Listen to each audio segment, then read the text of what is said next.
माननीय सदस्यगण, ये सदन 1975 में देश में आपातकाल इमरजेंसी लगाने के निर्णय की कड़े शब्दों में निंदा करता है।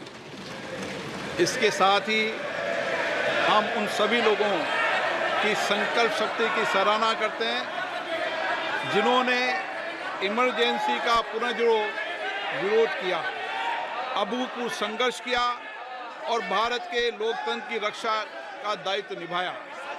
भारत के इतिहास में 25 जून 1975 के उस दिन को हम हमेशा काले अध्याय के रूप में जाना जाएगा। इस दिन तत्कालीन प्रधानमंत्री श्रीमती इंदिरा गांधी ने देश में इमरजेंसी लगाई और बाबा साहब अम्बेडकर द्वारा निर्मित संविधान पर प्रचंड प्रहार किया था। भारत की पहचान पूरी दुनिया में लोकतंत्र की जननी के तौर पर है। भारत में हमेशा लोकतांत्रिक मूल्यों और वाद संवाद का समर्थन हुआ, हमेशा लोकतांत्रिक मूल्यों की सुरक्षा की, उन्हें हमेशा प्रोत्साहित किया गया। ऐसे भारत पर श्रीमती इंदिरा गांधी द्वारा तानाशाही थोप दी गई, भारत के लोकतांत्रिक मूल्यों को कुचला गया और अभिव्यक्ति की आज़ादी का गला घोटा गया। इमरजेंसी के दौरान भारत के नागरिकों के अधिकार नष्ट कर दिए गए, नागरिकों से उनकी आज़ादी छीन ली गई। ये वह दौर था जब विपक्ष के नेताओं को जेल में बंद कर दिया गया, पूरे देश को जेल खाना बना दिया गया। तब की तानाशाही सरकार ने मीडिया पर अनेक पाबंदियां लगा दी गई थी, न्यायपालिका की स्वतंत्रता पर अंकुश लगा दिया गया था। इमरजेंसी का वह समय हमारे देश के इतिहास में अन्याय काल का एक काला खंड था। आपातकाल इमरजेंसी लगाने के बाद उस समय कांग्रेस सरकार ने कई ऐसे निर्णय किए जिन्होंने हमारे संविधान की भावनाओं को कुचलने का काम किया।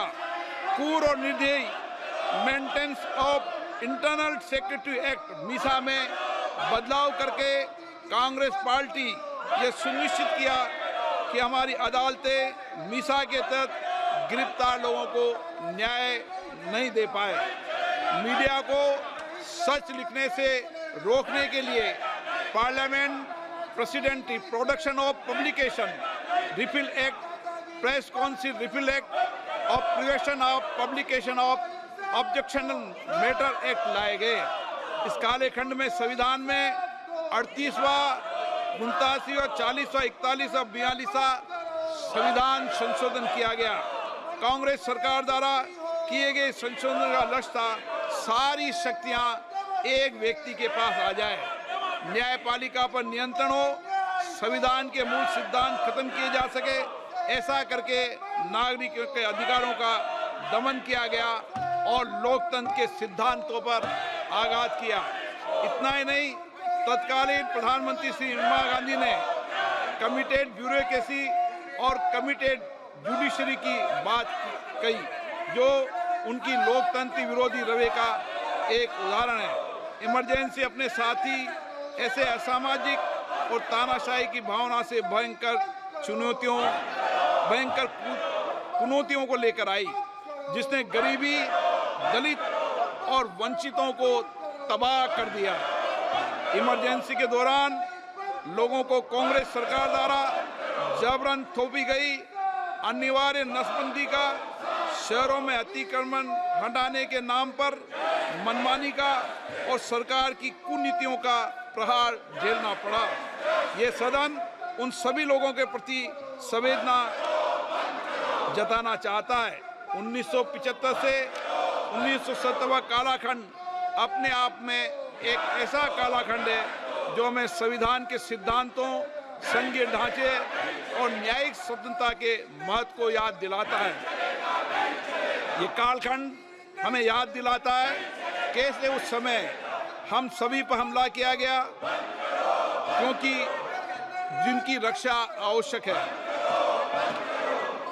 ऐसे समय में जब आपातकालीन इमरजेंसी के 50वें वर्ष में हम प्रवेश कर रहे हैं, ये 18वीं लोकसभा बाबा साहब अम्बेडकर द्वारा निर्मित संविधान को बनाए रखने, इसकी रक्षा करने और इसे संरक्षित रखने की अपनी प्रतिबद्धता को दोहराती है।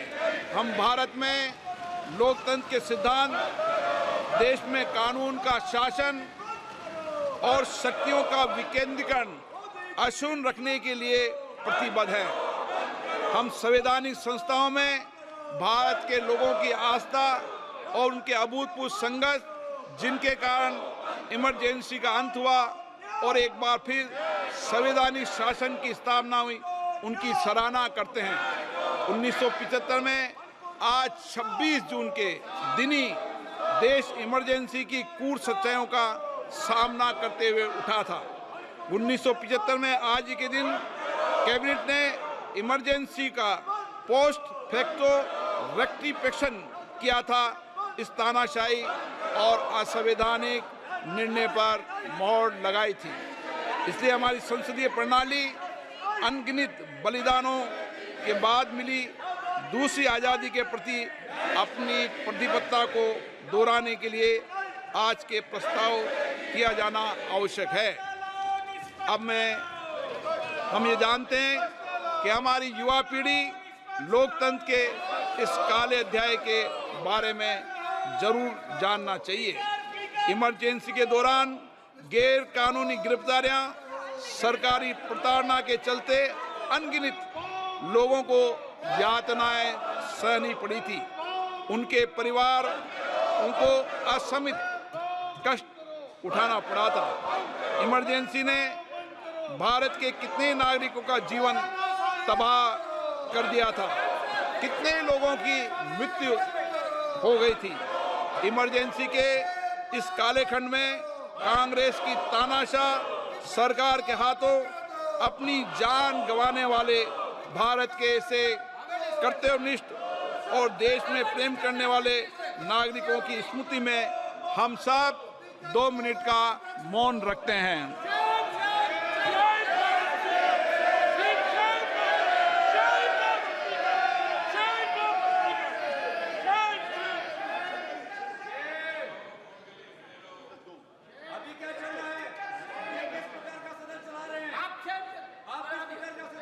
ओम शांति। सभा की कार्रवाई दिनांक 27 जून 2024 को राष्ट्रपति के अभिभाषण की समाप्ति के आधे घंटे के पश्चात के लिए स्थगित की जाती है। पूर्वांचल का एकमात्र super multi speciality hospital Greenland, जहां पर वरिष्ठ चिकित्सकों द्वारा होता है गंभीर से गंभीर बीमारियों का इलाज। तो दोस्तों 120 बेड युक्त हॉस्पिटल, जहां मिलेगा आपको ये सारी इलाज की सुविधा। जनरल मेडिसिन, स्त्री और प्रसूति रोग, urology, nephrology, neuro medicine, neuro surgery, हृदय रोग, हड्डी रोग, बाल रोग, paediatric surgery, plastic surgery, advance cath lab, advance IVF lab, ventilator युक्त ICU, NICU, CT स्कैन जैसे अत्याधिक सुविधा। हमारा पता है medical college road, Moglaha, petrol pump, Gorakhpur. तो दोस्तों इलाज के लिए कहीं और क्यों जाना, जब हमारे शहर में ग्रीनलैंड हॉस्पिटल है। NBA द्वारा प्रमाणित पूर्वांचल का एकमात्र कॉलेज KIPM, जहां राष्ट्रीय व अंतर्राष्ट्रीय स्तर पर युवाओं को कैंपस सिलेक्शन के बाद मिलता है रोजगार। तकनीकी शिक्षा में उत्तर प्रदेश और बिहार के छात्रों के लिए KIPM इस बार लेकर आया है सुनहरा अवसर। इस बार कॉलेज देने जा रहा है मेधावी छात्र छात्राओं को फीस में भारी छूट। तो दोस्तों देर ना करें, जल्द से जल्द अपना रजिस्ट्रेशन कराकर लाभ उठाएं। तो जब KIPM है तो कहीं और क्यों जाना।